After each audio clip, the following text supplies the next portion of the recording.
ਇੱਕ ਤਰਕਸ਼ੀਲ ਵਿਅਕਤੀ ਕਹਿ ਰਿਹਾ ਸੀ ਕਿ ਸੰਸਾਰ ਵਿੱਚ ਜਿਹੜੇ ਹਾਰ ਜਾਂਦੇ ਹਨ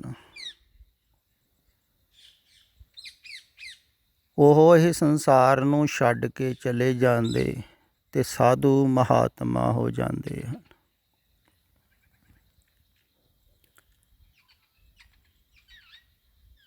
ਗੱਲ ਤਾਂ ਇਹਦੀ ਠੀਕ ਹੈ, ਪਰ 100% ਨਹੀਂ।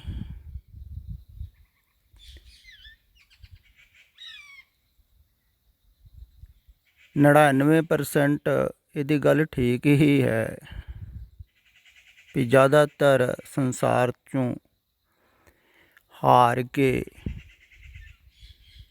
ਸੰਸਾਰ ਨੂੰ ਛੱਡ ਕੇ ਚਲੇ ਜਾਂਦੇ ਅਤੇ ਸਾਧੂ ਮਹਾਤਮਾ ਬਣ ਜਾਂਦੇ।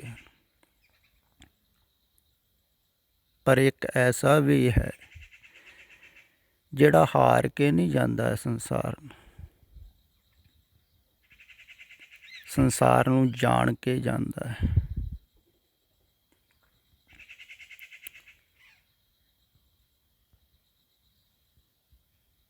ਅਤੇ ਫਰਕ ਕੀ ਹੈ ਜਿਹੜੇ ਹਾਰ ਕੇ ਜਾਂਦੇ ਹਨ ਅਤੇ ਜਿਹੜਾ ਜਾਣ ਕੇ ਜਾਂਦਾ ਹੈ ਉਹਨਾਂ ਵਿੱਚ? ਜਿਹੜੇ ਤੇ ਹਾਰ ਕੇ ਜਾਂਦੇ ਹਨ ਸੰਸਾਰ ਵਿੱਚੋਂ ਬਾਹਰ, ਉਹਨਾਂ ਦੀ ਵਾਸ਼ਨਾ ਅਧੂਰੀ ਰਹਿ ਜਾਂਦੀ ਸੰਸਾਰ ਵਿੱਚ, ਤਦੇ ਹੀ ਤਾਂ ਹਾਰਦੇ ਹਨ।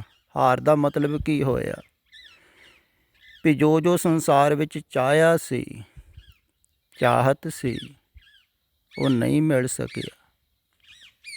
ਕੋਸ਼ਿਸ਼ ਕੀਤੀ, ਨਾਕਾਮ ਹੋ ਗਈ। ਮਿਹਨਤ ਕੀਤੀ, ਸਫਲ ਨਾ ਹੋ ਸਕੀ ਅਤੇ ਨਹੀਂ ਮਿਲਿਆ ਜੋ ਚਾਹਿਆ ਸੀ। ਇਸੇ ਕਰਕੇ ਹਾਰ ਹੋਈ ਨਾ, ਚਾਹਤ ਦੀ ਹਾਰ ਹੋਈ। ਅਤੇ ਐਸਾ ਮਨੁੱਖ ਜਦੋਂ ਸੰਸਾਰ ਤੋਂ ਜਾਵੇਗਾ, ਚਾਹਤ ਤਾਂ ਸੰਸਾਰ ਦੀ ਹੈ ਉਹਦੀ। ਅਤੇ ਜ਼ਿਆਦਾਤਰ ਐਸੇ ਵਿਅਕਤੀ ਜਿਹੜੇ ਹਨ ਉਹ ਬਾਹਰ ਜਾ ਕੇ ਵੀ ਵੈਸਾ ਹੀ ਸੰਸਾਰ ਬਣਾ ਲੈਂਦੇ ਹਨ, ਕਿਉਂਕਿ ਉਹਨਾਂ ਨੇ ਉਹ ਵਾਸ਼ਨਾਵਾਂ ਪੂਰੀਆਂ ਕਰਨੀਆਂ ਹੁੰਦੀਆਂ। ਉਹ ਫਿਰ ਧਾਰਮਿਕ ਸਥਾਨਾਂ 'ਤੇ ਉਹ ਇੱਛਾਵਾਂ ਪੂਰੀਆਂ ਕਰਦੇ ਹਨ। ਵੈਸੇ ਹੀ ਉਹ ਜੁੜੇ ਹੋਏ ਹਨ ਧਾਰਮਿਕ ਸਥਾਨਾਂ ਨਾਲ, ਡੇਰਿਆਂ ਦੇ ਨਾਲ, ਆਸ਼ਰਮਾਂ ਦੇ ਨਾਲ। ਬਹੁਤ ਢੰਗ ਦੇ ਹਨ ਸਥਾਨ। ਵਾਸ਼ਨਾ ਤੇ ਅਧੂਰੀ ਸੀ ਨਾ, ਉਹ ਫਿਰ ਬਾਹਰ ਜਾ ਕੇ ਪੂਰੀ ਕਰ ਰਹੇ ਹਨ ਸਾਧੂ ਮਹਾਤਮਾ ਬਣ ਕੇ, ਫਿਰ ਜ਼ਿਆਦਾ ਸੁਖਾਲੀ ਪੂਰੀ ਹੋ ਜਾਂਦੀ। ਅਤੇ ਕੁਛ ਕੁ ਐਸੇ ਹਨ ਜਿਹੜੇ ਵਾਪਸ ਫਿਰ ਸੰਸਾਰ ਵਿੱਚ ਮੁੜ ਜਾਂਦੇ ਹਨ, ਜਿਨ੍ਹਾਂ ਦੀ ਵਾਸ਼ਨਾ ਸੰਸਾਰ ਦੀ ਅਧੂਰੀ ਰਹਿ ਜਾਂਦੀ ਹੈ। ਜਿਵੇਂ ਕਹਿੰਦੇ ਹਨ ਵੀ ਗੋਰਖਨਾਥ ਦਾ ਚੇਲਾ ਗੁਰੂ ਮਛੰਦਰ ਨਾਥ, ਉਹ ਫਿਰ ਸੰਸਾਰ ਵਿੱਚ ਚਲੇ ਗਿਆ ਸੀ ਵਾਪਸ, ਕਿਉਂਕਿ ਵਾਸ਼ਨਾ ਅਧੂਰੀ ਰਹਿ ਗਈ ਨਾ। ਰਾਜ ਮਹਿਲ 'ਚ ਚਲੇ ਗਏ,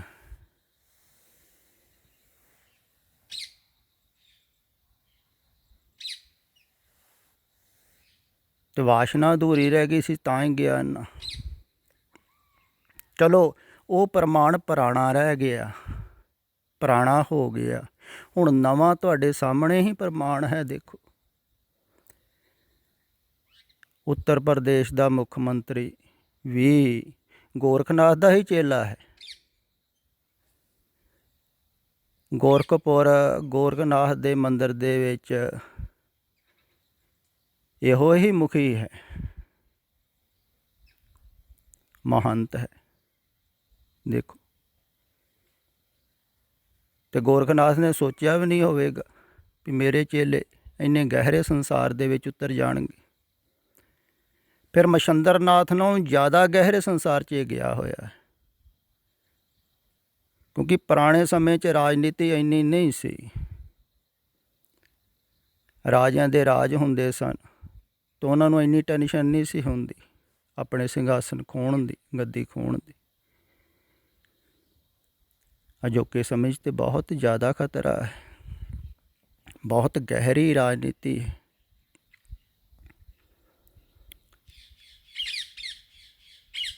ਤੇ ਮਛੰਦਰ ਨਾਥ ਨੂੰ ਤੇ ਮਰਦੰਗ ਵਜਾ ਕੇ ਗੋਰਖਨਾਥ ਜਗਾ ਰਿਹਾ ਸੀ, ਉਹ ਤਾਂ ਵੀ ਨਹੀਂ ਸੀ ਜਾਗ ਰਿਹਾ।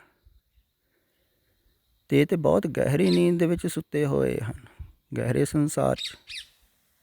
ਇਹਨਾਂ ਨੂੰ ਤੇ ਢੋਲ ਵਜਾਓ ਤਾਂ ਨਾ ਜਾਗਣ। ਮੈਂ ਸੁਣਿਆ ਵੀ ਪ੍ਰਧਾਨ ਮੰਤਰੀ ਵੀ ਜਿਹੜਾ ਹੈ, ਇਹ ਵੀ ਬਚਪਨ ਦੇ ਵਿੱਚ ਆਪਣਾ ਘਰ-ਬਾਰ ਛੱਡ ਕੇ ਚਲੇ ਗਿਆ ਸੀ। ਬਚਪਨ ਤੋਂ ਬਾਅਦ ਛੋਟੀ ਉਮਰ 'ਚ। ਪਰ ਵਾਸ਼ਨਾ ਅਧੂਰੀ ਰਹਿ ਗਈ ਹੋਵੇਗੀ। ਦੇਖੋ ਕਿੰਨੀ ਗਹਿਰੀ ਵਾਸ਼ਨਾ ਹੋਵੇਗੀ। ਤੇ ਸਾਧੂ ਮਹਾਤਮਾ ਦੇ ਨਾਲ ਵੀ ਭਟਕਦਾ ਰਿਹਾ, ਪਰ ਵਾਸ਼ਨਾ ਸੰਸਾਰ ਦੀ ਸੀ ਨਾ। ਤੇ ਕਿੰਨੇ ਗਹਿਰੇ ਸੰਸਾਰ 'ਚ ਵਿਚਾਲੇ ਜਾ ਕੇ ਖੜਾ ਹੋ ਗਿਆ।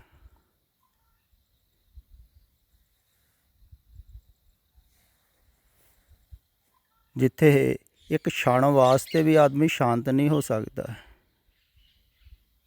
ਹੁਣ ਤੁਸੀਂ ਸੋਚੋ, ਐਸੇ ਰਾਜਨੀਤਿਕ ਜਿਹੜੇ ਹਨ, ਬਹੁਤ ਹਨ, ਕਰੋੜਾਂ ਹੀ ਹਨ ਅਜੋਕੇ ਸਮੇਂ। ਇਹ ਥੋੜ੍ਹਾ ਸਮਾਂ ਵੀ ਸੋਚਣ ਤੋਂ ਬਗੈਰ ਰਹਿ ਸਕਦੇ ਹਨ।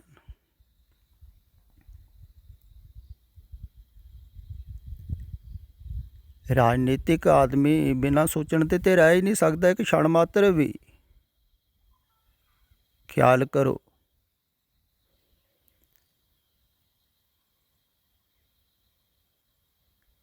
ਲਗਾਤਾਰ ਸੋਚਣਾ ਪੈਂਦਾ ਹੈ। ਕਿੰਨਾ ਵਿਸਥਾਰ ਹੈ, ਕਿੰਨਾ ਕੁਛ ਕਰਨ ਨੂੰ ਹੈ, ਕਿੰਨਾ ਕੁਛ ਪਾਉਣ ਨੂੰ ਹੈ।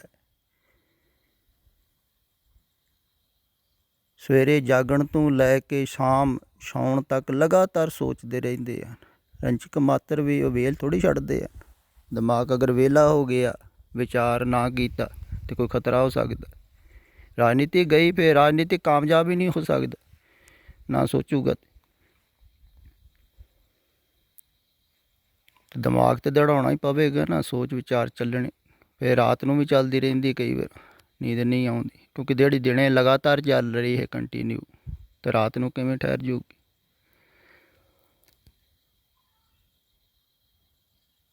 ਤੇ ਰਾਜਨੀਤਿਕ ਬੰਦਾ ਧਾਰਮਿਕ ਨਹੀਂ ਹੋ ਸਕਦਾ। ਫਿਰ ਰਾਜਨੀਤਿਕ ਇਹ ਨਹੀਂ ਹਨ, ਬਹੁਤ ਕਿਸਮ ਦੀ ਰਾਜਨੀਤੀ ਹੈ।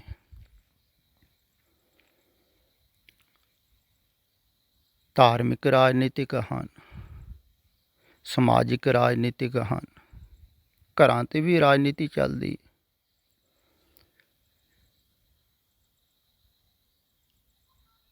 ਘਰਾਂ 'ਚ ਲੋਕ ਜਿਹੜੇ ਰਹਿਣ ਵਾਲੇ ਹਨ,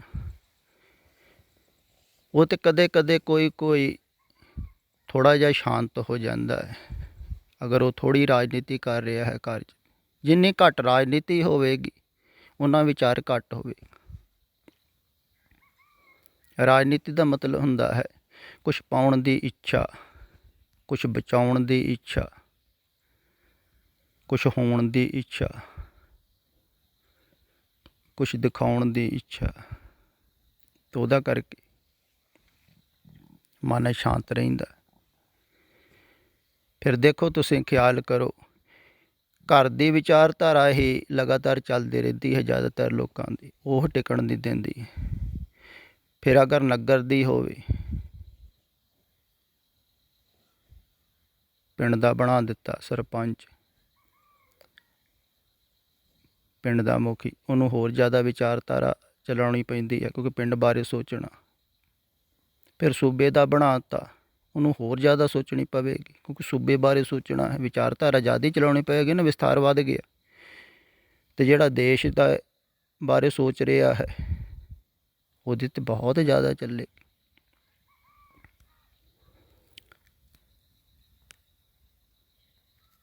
ਤੇ ਜਿੰਨੀ ਜ਼ਿਆਦਾ ਵਿਚਾਰਧਾਰਾ ਚੱਲੇਗੀ ਓਨਾ ਹੀ ਆਦਮੀ ਧਰਮ ਤੋਂ ਦੂਰ ਹੈ, ਕਿਉਂਕਿ ਅਸ਼ਾਂਤ ਹੈ। ਜਿਹੜਾ ਸ਼ਾਂਤ ਹੋਵੇਗਾ ਉਹ ਧਾਰਮਿਕ ਹੋ ਸਕਦਾ। ਤੇ ਸਾਧੂ ਮਹਾਤਮਾ ਵੀ ਜਿਹੜੇ ਬਹੁਤ ਹਨ ਐਸੇ ਵੱਡੇ ਵੱਡੇ ਧਾਰਮਿਕ ਸਥਾਨਾਂ 'ਤੇ ਮੱਠਾਂ 'ਤੇ ਬੈਠੇ ਹੋਏ, ਉਹ ਵੀ ਰਾਜਨੀਤਿਕ ਹਨ। ਉੱਥੇ ਵੀ ਚੋਣ ਹੁੰਦੀ ਹੈ, ਵੈਸੀ ਰਾਜਨੀਤੀ ਚੱਲਦੀ, ਲੋਕ ਸਾਧੂ ਸਮਝ ਲੈਂਦੇ ਹਨ। ਹੁਣ ਪਹਿਰਾਵੇ ਤੋਂ ਲੋਕ ਸਾਧੂ ਸਮਝ ਲੈਂਦੇ ਹਨ।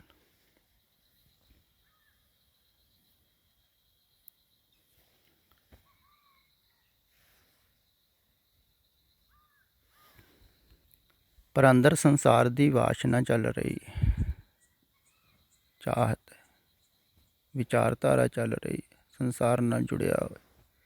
ਤੇ ਜਿਹਦੀ ਵੀ ਵਾਸ਼ਨਾ ਹੈ ਸੰਸਾਰ ਦੀ, ਸੰਸਾਰ ਪ੍ਰਤੀ, ਉਹ ਫਿਰ ਵਾਪਸ ਸੰਸਾਰ ਵਿੱਚ ਮੁੜ ਜਾਵੇਗਾ। ਦੇਖੋ ਨਾ, ਵਾਪਸ ਸੰਸਾਰ 'ਚ ਜੋਗੀ ਮੁੜ ਗਏ। ਉਹ ਫਕੀਰ ਕਹਿੰਦਾ ਹੈ ਆਪਣੇ ਆਪ ਨੂੰ, ਉਹ ਵੀ ਮੁੜ ਗਿਆ ਸੰਸਾਰ ਦੇ ਵਿੱਚ। ਹੁਣ ਢੋਲ ਕੇ ਨਗਾੜੇ ਵੀ ਵਜਾਓ ਤਾਂ ਵੀ ਨਹੀਂ ਉੱਠਦੇ, ਇਹ ਬਹੁਤ ਗਹਿਰੀ ਨੀਂਦ ਦੇ ਵਿੱਚ ਹਨ। ਤੇ ਵਾਸ਼ਨਾ ਅਗਰ ਸੰਸਾਰ ਦੀ ਰਹਿ ਗਈ ਕੋਈ ਅਧੂਰੀ, ਤੇ ਵਾਪਸ ਆਦਮੀ ਮੁੜ ਜਾਂਦਾ ਹੈ। ਬਹੁਤ ਮੁੜ ਜਾਂਦੇ ਹਨ, ਜ਼ਿਆਦਾਤਰ। ਕੁਛ ਕੁ ਬਾਹਰ ਅਟਕ ਜਾਂਦੇ ਹਨ, ਉਹ ਉੱਥੇ ਹੀ ਸੰਸਾਰ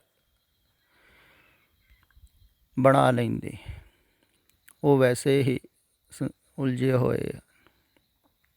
ਪਰ ਕੋਈ ਐਸਾ ਵੀ ਹੈ ਗੌਤਮ ਬੁੱਧ ਵਰਗਾ, ਜਿਹਨੇ ਸੰਸਾਰ ਨੂੰ ਜਾਣਿਆ ਵਿਅਰਥ ਹੈ। ਹੁਣ ਖਿਆਲ ਵਿੱਚ ਇਹ ਲੈਣ ਯੋਗ ਹੈ ਵੀ ਗੌਤਮ ਬੁੱਧ ਵਰਗਾ, ਮੈਂ ਕਹਿ ਰਿਹਾ ਹਾਂ ਕਿਉਂਕਿ ਵੈਸੇ ਬਹੁਤ ਹੋਏ ਹਨ। ਬਾਬਾ ਨਾਨਕ ਜੀ ਵੀ ਵੈਸੇ ਹੀ ਸਨ, ਉਹਨਾਂ ਨੂੰ ਕੋਈ ਵਾਸ਼ਨਾ ਥੋੜ੍ਹੀ ਸੀ ਸੰਸਾਰ ਦੀ, ਇਸ ਕਰਕੇ ਕੋਈ ਕੰਮ ਨਹੀਂ ਕੀਤਾ। ਵਾਸ਼ਨਾ ਗ੍ਰਸਤ ਆਦਮੀ ਸੰਸਾਰ 'ਚ ਕੰਮ ਕਰੂਗਾ, ਬਿਜਨਸ ਕਰੂਗਾ, ਧੰਦਾ ਕਰੂਗਾ, ਭੱਜੂਗਾ। ਹੁਣ ਬਾਬੇ ਨਾਨਕ ਨੇ ਕੀਤਾ ਕੁਝ?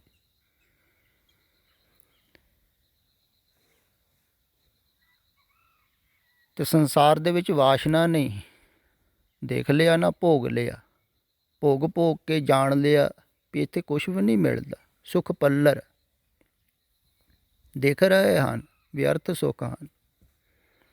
ਜਾਣਿਆ ਸੀ ਨਾ, ਇਸੇ ਕਰਕੇ ਮੈਂ ਕਹਿੰਦਾ ਵੀ ਤੁਸੀਂ ਛੇਤੀ ਨਾ ਕਰਿਓ, ਸੰਸਾਰ ਨੂੰ ਜਾਣ ਲਓ ਪਹਿਲਾਂ, ਭੋਗ ਲਓ। ਜਿਹੜਾ ਜਾਣ ਲਊਗਾ, ਭੋਗ ਲਊਗਾ, ਦੇਖ ਲਊਗਾ ਵੀ ਵਿਅਰਥ ਹੈ, ਉਹ ਤਾਂ ਛੁੱਟ ਜਾਵੇਗਾ, ਉਹ ਫਿਰ ਵਾਪਸ ਨਹੀਂ ਜਾਵੇਗਾ। ਹੁਣ ਗੌਤਮ ਬੁੱਧ ਵਾਪਸ ਗਏ ਸਨ, ਬਾਬਾ ਨਾਨਕ ਜੀ ਭਾਵੇਂ ਉਹਨਾਂ ਨੇ ਖੇਤੀ ਕੀਤੀ ਹੈ, ਪਰ ਉਲਝਣਾ 'ਚ ਥੋੜ੍ਹੀ ਪਏ ਹਨ। ਉਹ ਤਾਂ ਖੇਤੀ ਉਹਨਾਂ ਦੇ ਗੁਰਸਿੱਖ ਕਰੀ ਜਾਂਦੇ ਹੋਣਗੇ, ਉੱਥੇ ਰਹਿਣਾ ਹੈ ਅਤੇ ਕੁਛ ਖਾਣਾ ਵੀ ਹੈ, ਖਾਣ ਵਾਸਤੇ ਉਗਾਉਂਦੇ ਹੋਣਗੇ। ਅਤੇ ਸਿੱਖ ਸੰਗਤਾਂ ਉਹਨਾਂ ਕੋਲ ਸਨ, ਤਾਂ ਉਹ ਸਾਰੀ ਸੇਵਾ ਕਰ ਰਹੇ ਸਨ, ਨਾਲੇ ਗੁਰੂ ਕੋਲ ਰਹਿ ਰਹੇ ਸਨ। ਤਾਂ ਉਹਨਾਂ ਦੀ ਕੋਈ ਵਾਸ਼ਨਾ ਨਹੀਂ ਹੁੰਦੀ। ਅਤੇ ਜਿਹਦੀ ਵਾਸ਼ਨਾ ਕੋਈ ਨਹੀਂ ਹੈ ਸੰਸਾਰ ਦੀ, ਉਹ ਫਿਰ ਸੰਸਾਰ ਦੇ ਵਿੱਚ ਰਹਿੰਦਾ ਹੋਇਆ ਵੀ ਮੁਕਤ ਹੋ ਸਕਦਾ ਹੈ। ਵਾਸ਼ਨਾ ਕਰਕੇ ਸੰਸਾਰ ਵਿੱਚ ਫਸ ਰਹੇ ਹੋ ਤੁਸੀਂ। ਹੁਣ ਤੁਸੀਂ ਖਿਆਲ ਕਰੋ, ਜਿਵੇਂ ਕੱਲ੍ਹ ਕਿਹਾ ਹੈ ਵੀ ਇੰਦਰੀਆਂ ਤੋਂ ਧਿਆਨ ਹਟਾਓ। ਹੁਣ ਮੈਂ ਅਗਲੀ ਗੱਲ ਕਹਿਣਾ ਹਾਂ ਵੀ ਇੰਦਰੀਆਂ ਤੋਂ ਤਾਂ ਹੀ ਧਿਆਨ ਹਟ ਸਕਦਾ ਹੈ ਜਦੋਂ ਤੁਸੀਂ ਨਿਰਵਾਸ਼ਨਾ ਦੇ ਵਿੱਚ ਉਤਰ ਜਾਓ, ਵਾਸ਼ਨਾ ਤੋਂ ਰਹਿਤ ਹੋ ਜਾਓ। ਜਿੰਨਾ ਚਿਰ ਵਾਸ਼ਨਾ ਹੈ ਉਹਨਾਂ ਚਿਰ ਧਿਆਨ ਥੋੜ੍ਹੀ ਹਟੇਗਾ। ਵਾਸ਼ਨਾ ਕਰਕੇ ਧਿਆਨ ਬਾਹਰ ਜਾ ਰਿਹਾ ਹੈ ਨਾ, ਅਤੇ ਇਸ ਕਰਕੇ ਇੰਦਰੀਆਂ ਨੂੰ ਦੋਸ਼ ਦੇਣ ਦੀ ਲੋੜ ਨਹੀਂ ਹੈ। ਬਹੁਤੇ ਧਾਰਮਿਕ ਇੰਦਰੀਆਂ ਨੂੰ ਦੋਸ਼ ਦਿੰਦੇ ਹਨ, ਨਹੀਂ, ਨਾ ਇੰਦਰੀਆਂ ਦੋਸ਼ੀ ਹਨ, ਨਾ ਸਰੀਰ ਦੋਸ਼ੀ। ਤੁਸੀਂ ਦੋਸ਼ੀ ਹੋ, ਤੁਸੀਂ ਵਾਸ਼ਨਾ ਕਰ ਰਹੇ ਹੋ ਅੰਦਰ ਬੈਠ ਕੇ, ਚਾਹਤ, ਉਹਦੇ ਦੁਆਰਾ ਸੁਰਤ ਤੁਹਾਡੀ, ਧਿਆਨ ਤੁਹਾਡਾ ਬਾਹਰ ਜਾਂਦਾ ਹੈ ਇੰਦਰੀਆਂ ਥਾਂ। ਅਤੇ ਧਿਆਨ ਹੀ ਤੁਹਾਡਾ ਖਜ਼ਾਨਾ ਹੈ, ਧਿਆਨ ਹੀ ਤੁਹਾਡਾ ਸਾਚਾ ਧਨ ਹੈ। ਇਹ ਬਾਹਰ ਜਾ ਰਿਹਾ, ਬਾਹਰ ਲੁਟੇਰੇ ਲੁੱਟ ਰਹੇ ਹਨ। ਲੁੱਟ ਕਿਵੇਂ ਰਹੇ ਹਨ? ਗੁਰ ਦਿਖਲਾਈ ਮੋਰੀ, ਜਿਤ ਮਿਰਗ ਪਰਤ ਹੈ ਚੋਰੀ। ਇਹ ਹਨ ਮੋਰੀਆਂ, ਗਿਆਨ ਇੰਦਰੀਆਂ। ਇਹਨਾਂ ਥਾਣੀ ਧਿਆਨ ਬਾਹਰ ਜਾਂਦਾ ਹੈ ਵਾਸ਼ਨਾ ਕਰਕੇ। ਇੱਧਰ ਦੀ ਚੋਰੀ ਹੋ ਰਹੀ ਹੈ। ਇਸ ਕਰਕੇ ਕਿਹਾ ਹੈ ਨਾ, ਮੂੰਦ ਲੀਏ ਦਰਵਾਜ਼ੇ ਬਾਜੀ ਲੈ ਅਨਹਦ ਬਾਜੇ। ਦਰਵਾਜ਼ੇ ਬੰਦ ਕਰੋ। ਬੰਦ ਕਰਨ ਦਾ ਭਾਵ ਇਹ ਨਹੀਂ ਹੈ ਵੀ ਤੁਸੀਂ ਬੰਦ ਕਰਕੇ ਬੈਠ ਜਾਓ, ਮਨ ਤਾਂ ਵੀ ਚੱਲੇਗਾ। ਵਾਸ਼ਨਾ ਤੋਂ ਰਹਿਤ ਹੋ ਜਾਓ, ਦਰਵਾਜ਼ੇ ਆਪੇ ਹੀ ਬੰਦ ਹੋ ਜਾਂਦੇ ਆ, ਆਪੇ ਹੀ ਭਿੜਦੇ ਰਹਿੰਦੇ ਆ। ਜਿੰਨੇ ਤੁਸੀਂ ਵਾਸ਼ਨਾ ਤੋਂ ਰਹਿਤ ਹੁੰਦੇ ਗਏ ਸੰਸਾਰ ਵਿੱਚ, ਉਨੇ ਦਰਵਾਜ਼ੇ ਬੰਦ ਹੁੰਦੇ ਜਾਣਗੇ। ਹੁਣ ਦੇਖਣ ਦੀ ਵਾਸ਼ਨਾ ਨਹੀਂ ਹੈ ਅਤੇ ਤੁਸੀਂ ਦੇਖਣ ਵੱਲ ਨੂੰ ਭੱਜੋਗੇ ਹੀ ਨਹੀਂ ਸੰਸਾਰ ਵਿੱਚ। ਸੁਣਨ ਦੀ ਵਾਸ਼ਨਾ ਨਹੀਂ ਹੈ, ਇਸ ਕਰਕੇ ਤੁਸੀਂ ਸੁਣਨ ਵੱਲ ਨਾ ਜਾਓਗੇ ਬਹੁਤਾ। ਜੀਭ ਦੀ ਚੱਖਣ ਦੀ ਵਾਸਨਾ ਨਹੀਂ ਹੈ, ਸਵਾਦ ਲੈਣ ਦੀ ਵਾਸ਼ਨਾ ਨਹੀਂ, ਤੁਸੀਂ ਭੋਜਨ ਦਾ ਜ਼ਿਕਰ ਹੀ ਨਾ ਕਰੋਗੇ। ਬਹੁਤੇ ਤਾਂ ਲੋਕ ਭੋਜਨ ਪਿੱਛੇ ਭੱਜਦੇ ਰਹਿੰਦੇ ਹਨ, ਕੀ ਖਾਣਾ ਕੀ ਬਣਾਉਣਾ, ਵਿਚਾਰ ਹੀ ਕਰਦੇ ਰਹਿੰਦੇ। ਫਿਰ ਆਦਮੀ ਸੋਚੂਗਾ ਇਹਨੇ ਜੋ ਆਇਆ ਠੀਕ। ਅਤੇ ਸਵਾਦ ਦੀ ਵਾਸ਼ਨਾ ਹੈ ਤਾਂ ਹੀ ਮਨ ਭੱਜਦਾ ਹੈ ਨਾ। ਅਤੇ ਵਾਸ਼ਨਾ ਛੱਡੋਗੇ ਅਤੇ ਇਹ ਦਰਵਾਜ਼ੇ ਧੀਰੇ ਆਪਣੇ ਆਪ ਹੀ ਬੰਦ ਹੁੰਦੇ ਰਹਿਣਗੇ। ਅਤੇ ਸੰਸਾਰ ਦੀ ਜਿੰਨਾ ਚਿਰ ਵਾਸ਼ਨਾ ਹੈ ਨਾ, ਉਹਨਾਂ ਚਿਰ ਕੋਈ ਵਾਪਸ ਨਹੀਂ ਆ ਜਾਂਦਾ। ਜੇ ਆਵੇਗਾ ਹੀ ਨਿਕਲੇਗਾ ਵੀ ਤਾਂ ਵੀ ਉਹ ਵਾਪਸ ਸੰਸਾਰ ਵਿੱਚ ਹੀ ਜਾਵੇਗਾ, ਕਿਉਂਕਿ ਵਾਸ਼ਨਾ ਸੰਸਾਰ ਵਿੱਚ ਲੈ ਕੇ ਜਾਂਦੀ ਅਤੇ ਵਾਸ਼ਨਾ ਹੀ ਬੰਧਨ ਹੈ। ਵਾਸ਼ਨਾ ਬੱਧਾ ਆਵੇ ਜਾਵੇ, ਵਾਸ਼ਨਾ ਕਰਕੇ ਤੁਸੀਂ ਬੱਧੇ ਹੋਏ ਸੰਸਾਰ ਨਾਲ। ਅਤੇ ਇਸ ਕਰਕੇ ਵਾਸ਼ਨਾ ਤੋਂ ਮੁਕਤ ਹੋਣਾ ਹੈ। ਅਤੇ ਗੁਰ ਦਿਖਲਾਈ ਮੋਰੀ ਜਿਤ ਮਿਰਗ ਪੜਤ ਹੈ ਚੋਰੀ। ਇਹ ਮੋਰੀਆਂ ਹਨ, ਇਹਨਾਂ ਨੂੰ ਬੰਦ ਕਰੋ, ਵਾਸ਼ਨਾ ਤੋਂ ਰਹਿਤ ਹੋ। ਵਾਸ਼ਨਾ ਤੋਂ ਰਹਿਤ ਹੋ ਗਏ ਅਤੇ ਫਿਰ ਮੂੰਦ ਲੀਏ ਦਰਵਾਜ਼ੇ ਬਾਜੀ ਲੈ ਅਨਹਦ ਬਾਜੇ। ਫਿਰ ਦਰਵਾਜ਼ੇ ਤੁਹਾਡੇ ਬੰਦ ਹੋ ਜਾਣਗੇ ਅਤੇ ਅਨਹਦ